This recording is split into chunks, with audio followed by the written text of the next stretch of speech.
Artwork attack! Hey, what's up? I'm LankyBeats and I'm going to show you how I made the artwork for my latest beat, Evil Morty. I forgot to record the first hour-ish, so bear with me, we're going to start from about here. I made a bunch of shapes with gradient colours and erased the edges with a soft eraser. That gave us these things. I then overlaid a royalty-free starry space picture from Unsplash to get this effect. Next, I made this gradient and got another Unsplash space photo and combined them to look like this. When I put everything I've made so far together, it looks like this. It's worth mentioning that I was using this as a reference image being used loosely. I drew an escape pod using Photoshop's pen tool before moving on to creating Morty. He is composed of basic shapes and some more pen tool action.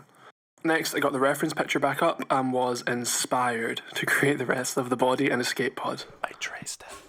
After adding some knobs and buttons to the control panel, I cut out a window, added a shadow, and then used a gradient and some blending techniques to add some texture. I added some more detail to the control panel, then did some outlining on Morty to make him stand out.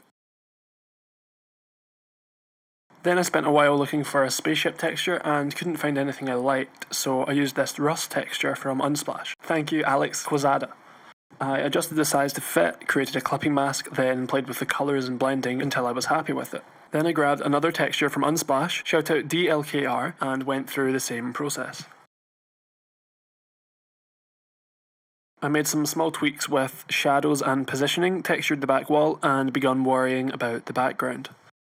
I traced the shape from the reference image and, to make it look a bit more cosmosy, used Photoshop's Perlin noise filter to fill it.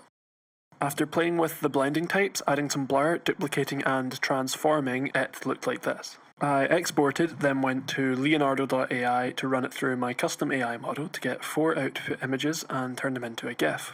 Then I used a Sony Vegas template I made a while back to create this output, which I use for Spotify canvases and social media posts. For streaming platforms, I made a square version, and for YouTube, I made an animated visualizer version, which is used in the final beat video. Thanks for watching. If you want to support me, please engage with this post. Here's what the final thing looks like with the beat.